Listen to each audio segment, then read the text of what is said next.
బాగా చదువుకోనా, టీచర్ చెప్పినట్టు విను. సరే అమ్మా.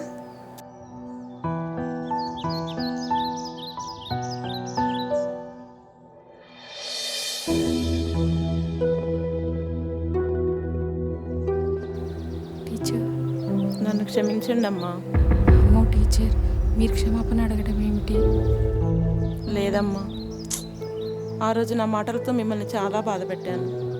ఆ పరిస్థితి నాకు వచ్చేంత వరకు నాకు అర్థం కాలేదమ్మా. తప్పు ఎవరు చేసినా తప్పే, అది తెలిసి చేసినా తెలియక చేసినా. మిమ్మల్ని ఎంతో బాధ పెట్టాను. ఇప్పటి నుండి మీ అబ్బాయి చదువు విషయం నేను చూసుకుంటాను, ఎందుకంటే ఒక టీచర్గా అది నా బాధ్యత. సంతోషం అమ్మా. సరే అమ్మా.